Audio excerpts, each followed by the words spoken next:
अस्सलाम वालेकुम students, Khans academy में आपका वेलकम है। हमारे जितने भी 10th class pass out student हैं जो अब 11th ऑनलाइन एडमिशन प्रोसेस कर रहे हैं अपने अपने महाराष्ट्र के अंदर जहाँ भी रहते हैं आप उसके रीजन के हिसाब से आप जो कर रहे हैं, तो हम जो है यहाँ पर डिटेल बता रहे हैं हमारे दूसरे यूट्यूब चैनल पर। ये हमारा दूसरा यूट्यूब चैनल है वसीम खान सर के नाम से।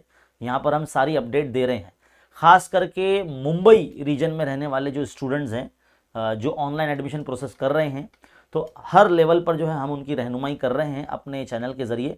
तो आप जो है ना इस चैनल को देख लीजिए और जुड़ जाइए यहाँ पर, और हम जो है यहाँ पर आपको सारी इन्फॉर्मेशन दे रहे हैं। जब आप हमारे यूट्यूब चैनल खान्स एकेडमी पर आएंगे तो यहाँ पर आपको 3 जो चैनल और नज़र आएंगे।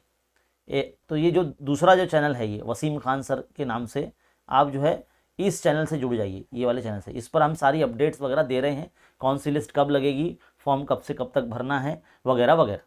तो आप जो है इस चैनल को सब्सक्राइब कर लीजिए और अपने जो साथी है उन तक जो है इस चैनल को शेयर कीजिए ताकि वो सारे अपडेट्स वगैरह देखते रहें। फिलहाल इस वीडियो में इतना ही। इस वीडियो को खूब शेयर कीजिए। मिलते हैं अगले वीडियो में। शुक्रिया।